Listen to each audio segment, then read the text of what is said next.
First, cut the cable to length with a hacksaw. If the cable has an LSF outer covering, a gland shroud may be used. Offer the gland shroud to the end of the cable, in reverse, to determine the amount to be cut off to ensure a tight fit over the LSF outer jacket on the cable. Cut the gland shroud accordingly and slide it onto the cable. Mark the outer covering to the required tail length, 70 mm for the 20 mm gland. The lengths will vary for each gland size. Remove the outer jacket to this. Mark with a knife blade flat on the sheath so that the edge does not cut into the metal.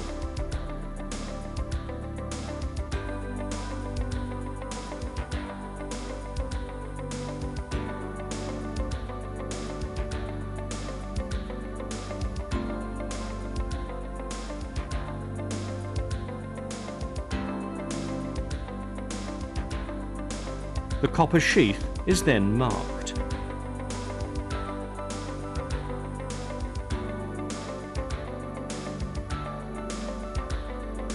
Then, using a rotary stripper, strip back the copper sheath to expose the conductors.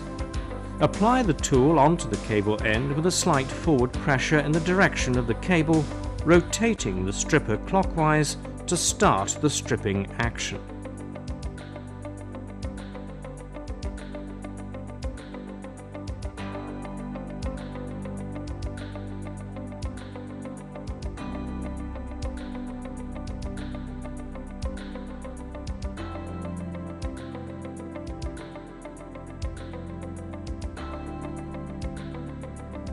When sufficient copper sheath has been removed, the operation is completed by gripping the cable with a pair of pliers to act as a buffer, allowing the rotary stripper to hit against this stop.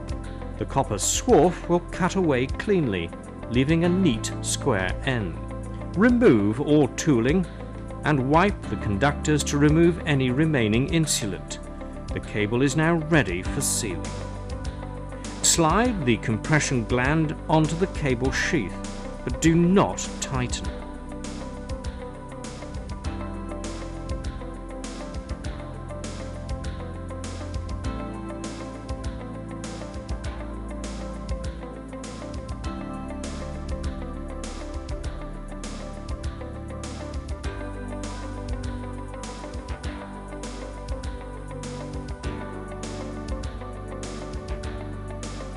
The seal pot has a self-cutting thread and should be started by hand. Push and turn the pot squarely onto the cable using a clockwise rotation. The seal pot has a 2-start thread to ease the application by hand.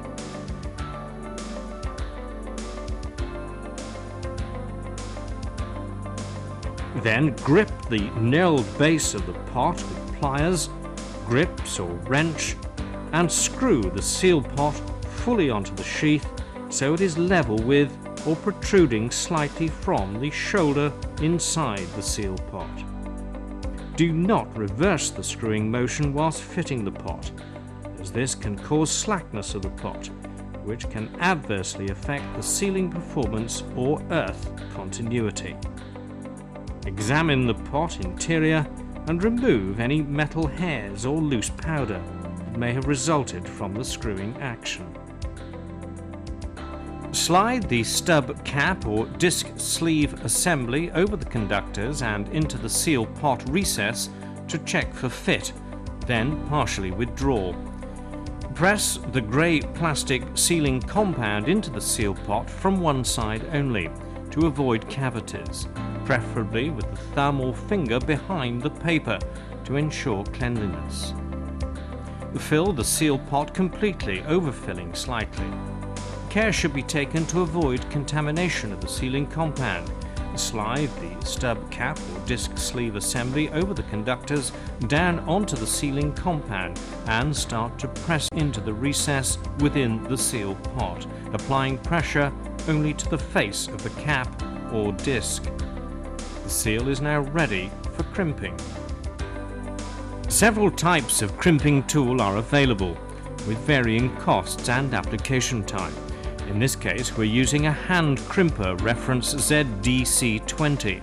It works like a G-clamp. Fully slacken the drive screw by means of the handle. Slide the conductors through the hole in the crimping plate and through the hollow drive screw. Place the seal pot into the seating in the brass body and tighten the screw until it hits against a stop, which is fully hand tight. This drives the stub cap or disc fully into the seal pot recess and secures with 3 indent crimps. Slacken, then remove the tool.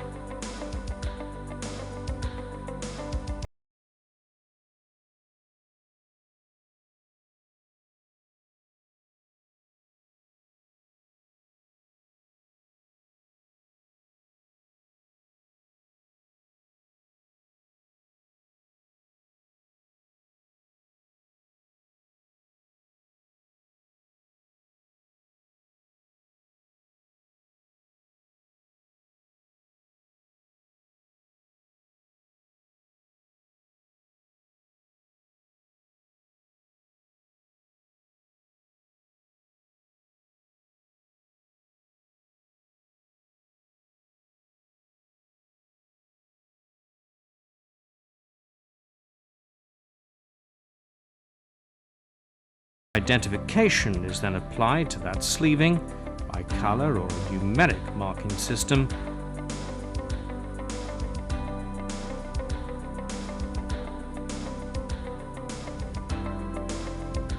Slide the gland and gland shroud into position, and the seal is now complete. After both ends of the cable have been terminated with permanent seals, the cable should be tested for continuity and insulation resistance.